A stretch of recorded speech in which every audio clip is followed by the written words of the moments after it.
예, 의원들 반갑습니다. 그리고 감사합니다. 바쁘신 의정 활동 중에도 오늘 이렇게 의총에 의원들 이렇게 함께 해주신 데 대해서 감사 말씀을 드립니다. 오늘 모두 발언은 조금 길게 하겠습니다.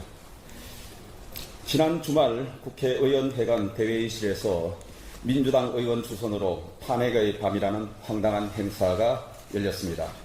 올해 안에 대통령을 탄핵하자는 행사였습니다. 이 자리에서 정치, 검찰 파쇼타도, 매국 세력 본산, 국힘당 해체와 같은 온갖 망언들이 쏟아져 나왔습니다. 신성한 국회에서 도저히 있을 수 없는 국기문란이 벌어진 것입니다. 더 용납할 수 없는 것은 이런 행사를 위해 민주당 국회의원이 회의실을 빌려줬다는 것이고 국회 사무처가 허용해 줬다는 것입니다.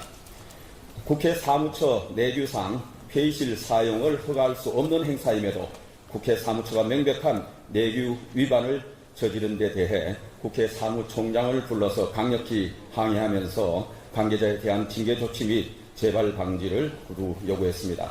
현재 법률 검토가 진행 중이고 거의 마무리 단계에 있습니다. 끝나는 대로 국회의장과 사무총장에게 다음 주 초에 문서로 관련 조치를 요구할 예정입니다. 앞으로 이런 행사를 열겠다는 시도가 계속될 전망입니다. 이런 반헌법적인 행사가 국회에서 버젓이 열리는 일이 없도록 모니터링하고 감시하겠습니다. 의원님들 그리고 사무처, 보좌진 여러분들도 늘 야당의 동향을 감시하고 파악해 주시기를 당부드립니다. 민주당 이재명 대표가 공직선거법 위반 혐의로 징역 2년, 위정교사 혐의로 징역 3년을 구형받았습니다. 그동안 이재명 대표는 대장동 비리, 백현동 비리, 검사 사칭 사건을 덮기 위해 여러 가지 거짓말을 반복해 왔습니다. 거짓말로 거짓말을 덮어온 것입니다. 민주당은 탄핵과 청문회를 동원해 이재명 대표를 수사한 검사들에게 보복을 가하고 있습니다. 그리고 형법을 고쳐서 이재명 기소검사 보복법까지 추진하고 있습니다. 대통령 탄핵 움직임도 본격화되고 있습니다. 탄핵의 밤 행사가 열리더니 이제 친명 강성 의원들을 중심으로 대통령 탄핵 발의에 착수했다고 합니다.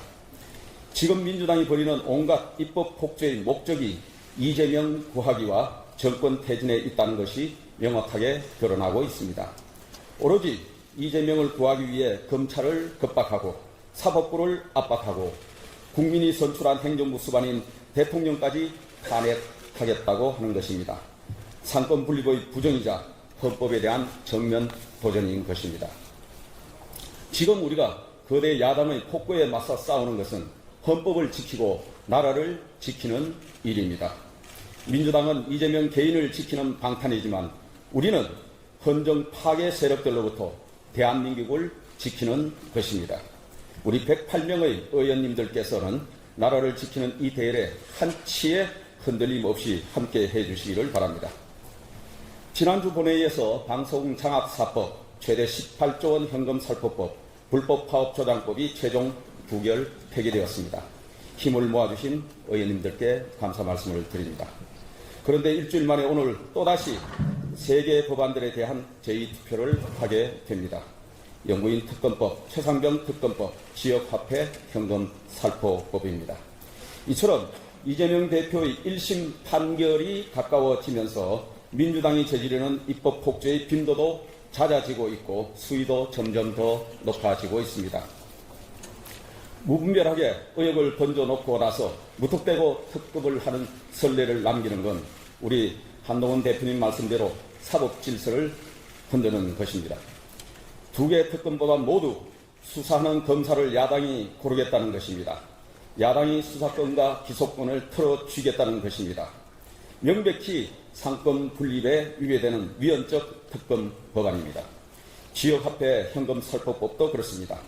정부가 가진 예산 편성권을 나눠 갖겠다는 것이고 더 나아가 지자체의 자율적인 정책 결정 권한도 침범하는 것입니다.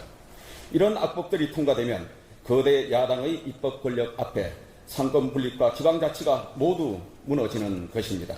헌법이 무너지는 것입니다. 그리고 야당이 계속 특검을 주장하는 데에는 검찰에 대한 불신을 저장하는 목적도 있습니다. 검찰은 믿을 수 없으니 특검을 해야 한다는 주장을 반복적으로 주입하면서 이재명 대표에 대한 검찰 수사의 정당성을 훼손하는 것입니다.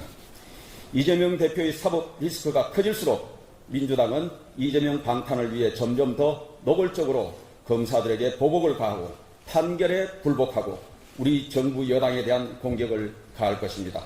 단호히 맞서 싸워야 합니다. 따라서 오늘 제2표결하는 3개 악법들에 대해 당론으로 부결 폐기를 추진하겠습니다. 당론으로 정하기 위한 절차는 이따 비공개 회의 때 진행하도록 하겠습니다. 한 말씀만 더 드리겠습니다. 다음 주부터 국정감사가 시작됩니다. 의원 여러분 모두 국감 준비하시느라 고생이 많으실 것으로 생각됩니다. 우리는 정쟁이 아닌 민생 국감에 집중해야 합니다. 첫째도 민생, 둘째도 민생입니다. 야당이 정쟁에 몰두할수록 우리는 민생 국감이 되도록 해야 하겠습니다. 하지만 야당의 정치 공세에 대해서는 방어와 함께 공격도 동시에 해내야 한다고 생각합니다. 민생을 외면한 정권 흔들기 위한 야당의 부당한 공세는 단호하게 막아내야 합니다. 그리고 이재명 대표의 민주당과 문재인 정권의 실정과 풀리지 않은 각종 의혹들은 집요하게 지적해야 합니다. 동트기 전 새벽이 가장 어두운 법입니다. 이재명 대표와 민주당이 우리 정부 여당을 흔들어 댈수록 우리는 작은 차이를 넘어 대의에 충실해야 합니다. 저부터 앞장서겠습니다. 소수 여당으로 어려움이 많지만 우리 모두 똘똘 뭉쳐서 우리가 만든 정권을 지키고 헌법을 지키고 대한민국을 지켜나갑시다. 이상입니다.